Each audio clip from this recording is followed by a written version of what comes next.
Граѓаните на Тетово кои денеска дојдоа во управата за матични книги се вратија без да завршат работа.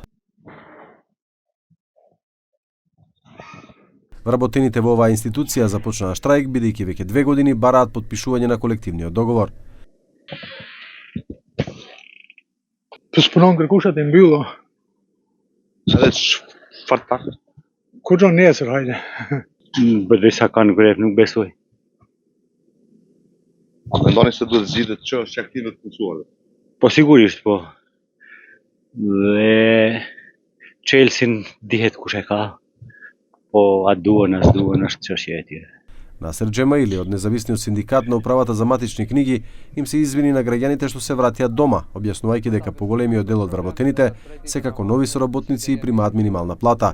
Ако до петок не се потпише колективниот договор, од понеделник ќе започне генералниот штрајк. Sot e kemi vetëm këtë ditë si paralajmërim për gref, nëse nuk zgjidhet, nëse nuk na thirrin për ta biseduar këtë problem, prej ditën e hënë besoj të jemi grev generale në të gjithë Republikën e Maqedonisë. Kërkesa jonë, marrëveshja kolektive parashë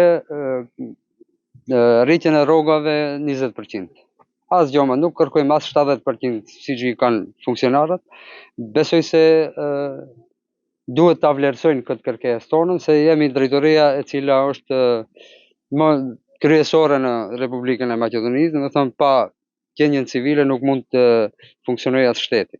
Во целата управа за матични книги има вкупно 350 вработени. Поголемиот дел, иако имаат повеќе од 10 години работно искуство, не се унапредени и се уште се третираат како нови соработници со минимална плата од 22.500 денари.